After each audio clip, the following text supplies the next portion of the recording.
E para falar sobre os assuntos políticos da cidade, os bastidores, eu recebo aqui a nossa comentarista Renata Marques. Boa noite, hoje é quarta-feira, dia de papo com a Renata Marques, né? Seja bem-vinda mais uma vez. Boa noite, Natália. Boa noite a todos que nos acompanham. Bom, olha, eu soube que os vereadores, principalmente os novos, aí, os vereadores eleitos, eles se reuniram na segunda-feira. E a pauta foi a presidência da Câmara. Tá sabendo, Rê? Exatamente, Natália. A gente já comentou isso lá no comecinho da articulação de quem ficaria como presidente da Câmara, quem teria o apoio, né? E a gente tinha dois nomes. A gente tem o Marquinhos Ferreira, que é o atual presidente, e o Marcos Cripa, que é o candidato que o padre, o prefeito, apoia.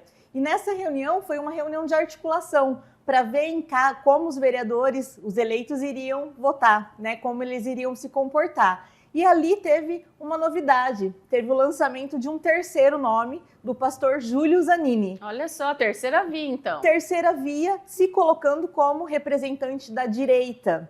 Como a gente vem sempre comentando, que Catanduva é um caso à parte, quando a gente menciona direita e esquerda, a gente tem o Marquinhos do PT, que nem sempre defende muito as pautas ideológicas, quem defende mais voltado ao PT é a vereadora Thaís, e a gente tem o Marcos Cripa se colocando como direita, estando no PL, que também não é a direita, pois ele era do PT, ele sempre foi candidato, foi até o vice da Beth em uma das campanhas. Então, em Catanduva, esse caso direita e esquerda, ele é muito confuso, ele precisa de uma análise muito pessoal, porque a gente tem que analisar ali valores, deixar um pouquinho os partidos de lado. Só que o pastor Júlio, ele vem com essa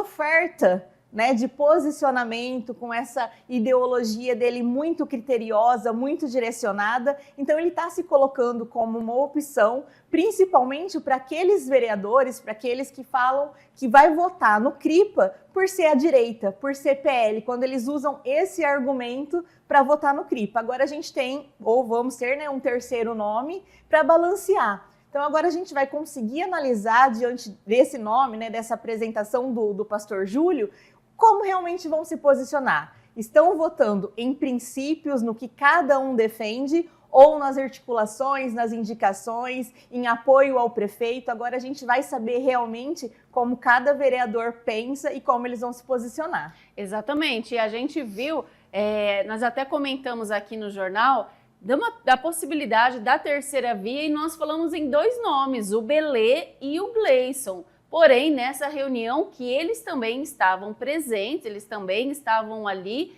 eles não se manifestaram, não falaram sobre a presidência, então o pastor Júlio falou, me coloco à disposição, porque nem todos estavam satisfeitos com esses dois candidatos. A gente sabe que a base aliada do padre vai votar no Marcos Cripa e poucos ali, então, tinha dificuldade. Se a gente perguntava, e aí, decidiu quem vai votar, quem será o presidente? Muitos não sabiam. Então, tem agora essa terceira via aí, que para muitos que não sabiam em quem votar, então é a chance de mudar. É uma opção.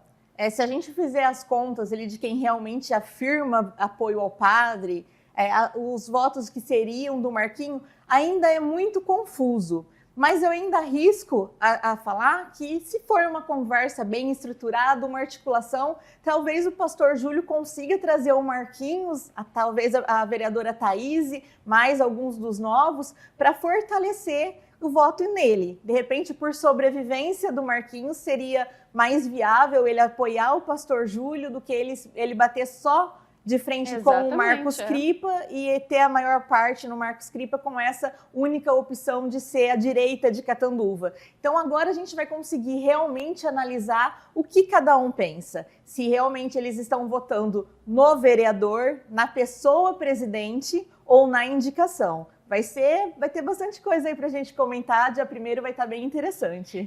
Será que, por exemplo, vai ter mudança de voto no dia? Porque, por exemplo, se o Marquinhos perceber ali que muita gente vai votar no pastor Júlio, pode ser que ele mude o voto, a Thaís Braz mude o voto, e alguns ali, né, se perceberem essa movimentação, pode ser que mude. Eu acredito que pode sim, política é um jogo de articulação, é um jogo para fazer o que é melhor ali, para cada um se proteger, é um jogo de sobrevivência.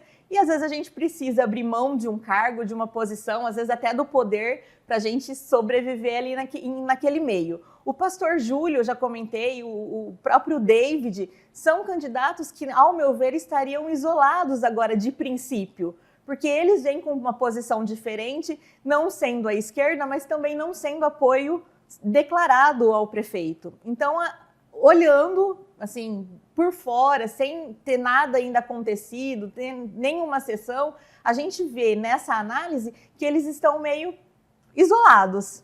E talvez isso seja uma forma deles se unirem a um grupo e fortalecer. É como eu falei em vários outros programas, não é uma questão de ser oposição ao prefeito para vetar e atrapalhar, mas é para ter o contraponto, para a gente ter aquele balanceamento e não ter uma Câmara que vai só aprovar e só apoiar tudo o que vem do Executivo. A gente precisa desse balanceamento. E mais uma vez, aqui em Catanduva a gente não consegue fazer essa análise de direita e esquerda. Eles são muito misturados, os partidos e as pessoas que se afiliaram a esses partidos, né, que estão filiadas aos partidos, nem sempre representam. Então, hoje, para a gente fazer essa articulação e falar, não, tal vereador vai votar por conta do partido, porque é a direita, como muitos deputados votam com o partido, porque é indicação, aqui isso não vai se aplicar. Está muito misturado, talvez no decorrer do ano, em 2025, conforme forem surgindo as pautas, talvez esse direcionamento de cada um possa caminhar e a gente falar, realmente esses são da esquerda e esses são da direita, mas nesse momento eles ainda estão muito misturados. Exatamente. Bom, nós estamos então acompanhando toda essa movimentação, tudo que diz respeito aí à presidência da Câmara, que faltam poucas semanas, logo a gente vai saber, e também muita coisa pode mudar, a gente sabe que a política é dinâmica, muita coisa pode mudar até mesmo no dia. Até mesmo no dia, e lembrando que dia 1º a gente vai estar lá fazendo a cobertura ao vivo, entrevistando, e qualquer novidade, qualquer movimentação, a gente vai dar em primeira mão. Exatamente. Muito obrigada, Renata, mais uma vez aqui com a gente, trazendo as notícias da política aqui de Catanduva e também nacional. Obrigada. Boa noite, Natália. Até quarta-feira, se Deus quiser. Boa noite a todos.